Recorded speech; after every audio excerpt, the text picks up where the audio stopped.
छी हसी ओ त बुझाई छो छै मस्त जवानी हमर हम छौरी छी हसी अच्छा हम तोरा सन सन छौरा के नहीं करबो रे पसी पट कहबे तू टेंशन हटा देबोगे अच्छा पट कहबे तू टेंशन हटा देबोगे तोरा पहटर के छाती सटा लेबोगे तोरा पहटर के छाती सटा लेबोगे अच्छा। एक मिनट में तोहरा पटा लेबोगे एक मिनट में तोहरा पटा लेबोगे मुहे तोड़ देबो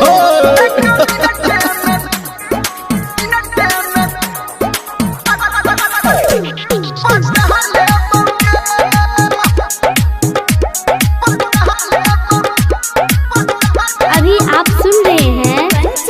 धर्मेंद्र निर्मलिया को।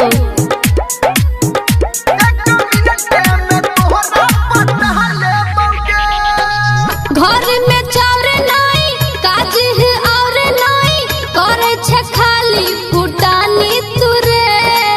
करे छे खाली फुटानी तुरे हाँ हाँ घर में चाउर नहीं काज है और नहीं करे छे खाली फुटानी तुरे किया तू बात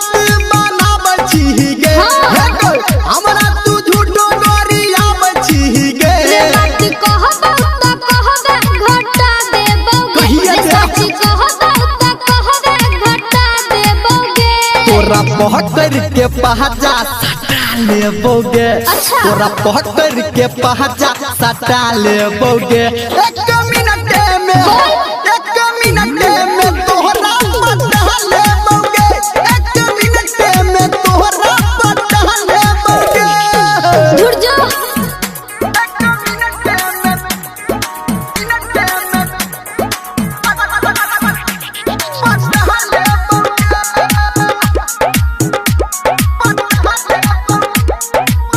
अभी आप सुन रहे हैं सावरिया म्यूजिक।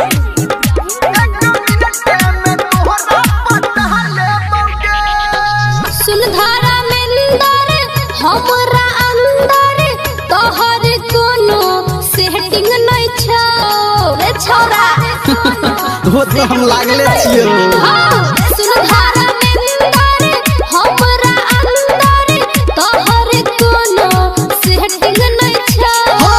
राइटर सनटू के काटे छी गे हे गे संजय गौतम के डांटे छी गे रे तू आरती से कहबे हटा देबोगे नहीं गे। रे तू आरती से कहबे हटा देबोगे ये तोरा पहकर के पहचा सटा लेबोगे तोरा पहकर के पहचा सटा लेबोगे एक मिनट में तोहरा पटा लेबोगे एक मिनट में तोहरा पटा लेबोगे छै मस्त जवानी हमर हम छौरी छी हसीन हम तोरा सन सन छौरा के नहीं करबो रे पसीन पट कहबे तू टेंशन हटा देबोगे पट कहबे तू टेंशन हटा देबोगे तोरा पहकर के छाती सटा लेबोगे चल हाँ। तोरा पहकर के छाती सटा लेबोगे अच्छा। तोरा पटा लेबोगे